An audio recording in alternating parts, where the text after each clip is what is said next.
Congrats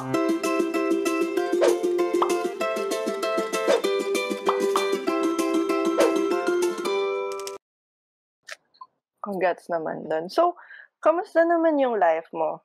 Like, nakita ko naman nga na parang mas masaya ka rin now? Hmm. Hindi ko sure, nag-a-assume lang ako, Pero parang sa nakikita ko ate, parang masaya din pala yung other world Mhm. other than like outside volleyball. So, how is your life now?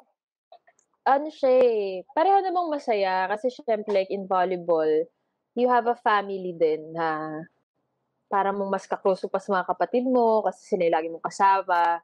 Literal na sa hirap at saya, 'di ba, na parang bago kayo mag-champion, bago kayo maka-achieve ng something, sabay-sabay niyong paghihirapan. So, it's a different fulfillment sa volleyball world. Sana wag ka mag-vacuum kasi feel na feel ko yung sagot ko. Parang Tapos, dito naman sa new world ko, ibang fulfillment din. Dito may parang teammates din ako, parang family din. So, nadadala ko yung pagka-team player ko dito na ang bilis ko rin sila maka-close kasi syempre as athletes, sanay tayo, marami tayong pinapakisamahan. So, dito, nagagawa ko rin siya. Pero, this time, it's more fulfilling in a sense na parang mas palawak na yung reach mo, mas marami kang matutulungan, mas marami kang nakikilala na iba't ibang tao din. The same way as we meet new people, no, kapag kami new teammates tayo na dadating every year, di ba? Pero, ayun, dito, feeling ko lang, it's refreshing din kasi nga, bagong mundo siya. And, kahapon may nagtanong sa akin kasi nag-upload ako ng photo. Tapos sabi niya, ano daw, glow up reveal, bakit mo nag-glow, ganyan. Tapos ang sagot ko, happy sa work. Kasi super happy ko talaga sa work ko na parang, sa life ko kasi, before pa naman dami kong ginagawa, diba, nag-MA ako, nag-work ako habang nag-volleyball. Kaya lang, sa lahat ng aspect na yun, volleyball yung pinaka-low moral ko. So parang dito, hindi ako nalo-low moral. Parang feeling ko, I'm in my element dito sa bago kong mundo. Kaya din siguro mas happy ako. Kasi yung volleyball, parang as much as gusto ko doon, parang, alam mo yun, parang yung mundo na yun, it's very judgmental, as you know. Kaya, ayun, parang let's not start with that. mas happy lang ako ngayon talaga. So, after that, na-feel mo ulit na sobrang saya mo, gano'n. Parang possible pala yung ganitong life. Oo, ate. Oo, Kim, nag-i-interview kami. Tsaka huwag mong patayin yung ilaw. Buksan mo yung ilaw. Naalala mo ako ni Josa Lighting eh. Ayan, ganyan nga. Tignan mo yan. Siyempre, natural light. Anyway, do you think sa future, babalik ka maglaro? Alam mo, lagi ko yan naiisip. Kaya alam, may tama yung balikat ko. Siguro, hindi naman siya like kailangan operahan or something, but it would take a period for me to strengthen yung injury ko para makalaro. Like about 2 or 3 months. So, for me to go through that, after being parang at rest ng matagal, parang nakakatamad eh. Wala rin naman mag-o-offer sa akin ng sobrang laki para bumalik ako. Siguro mga exhibition game.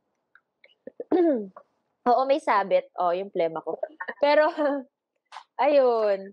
Gusto ko maglaro ng Parang game. Nakakamiss din.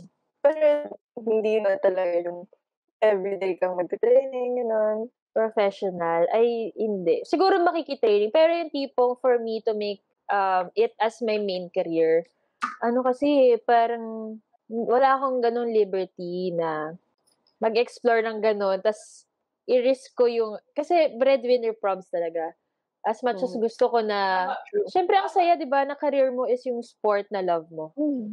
Not everyone has the liberty na gawin yon. Kaya, yung mga professional athletes ngayon, syempre nakaka-proud na yung ginagawa nila is yung passion nila. Well, ako naman, I had to explore another passion kasi, yun nga ang daming uncertainties ng pandemic. So, hindi ko napili yung first passion ko over yung mga responsibilities ko.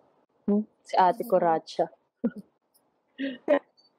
So, speaking of passion, what's something you learned from, let's not naman changing, pero parang exploring a new passion, exploring a new lifestyle, getting out of your comfort zone. What's something you learned and something you can give na like an advice to people who want to do something like that or like in the future?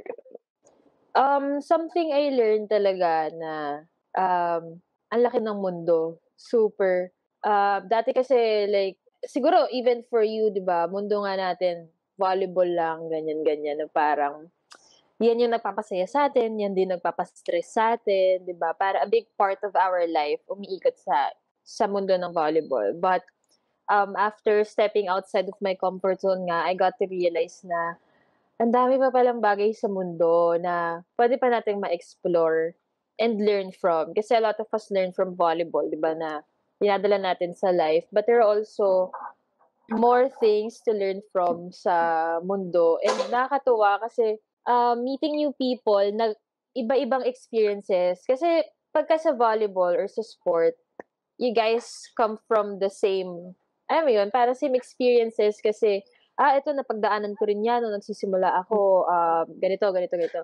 So, the same thing happens when you're in a corporate world or in a different world na mas malawak na, pero different learnings kasi iba-iba sila ng experiences, iba-iba sila ng mga field na pinagmulan, and then you're all here at this parang situation na kayo-kayo magkakasama. So, parang nakakatuwang matuto ng iba't ibang bagay pa maliban sa the same path na kasi sa volleyball, 'di ba, "Uy, dati nung nagsimula ako one-man din ako, eh.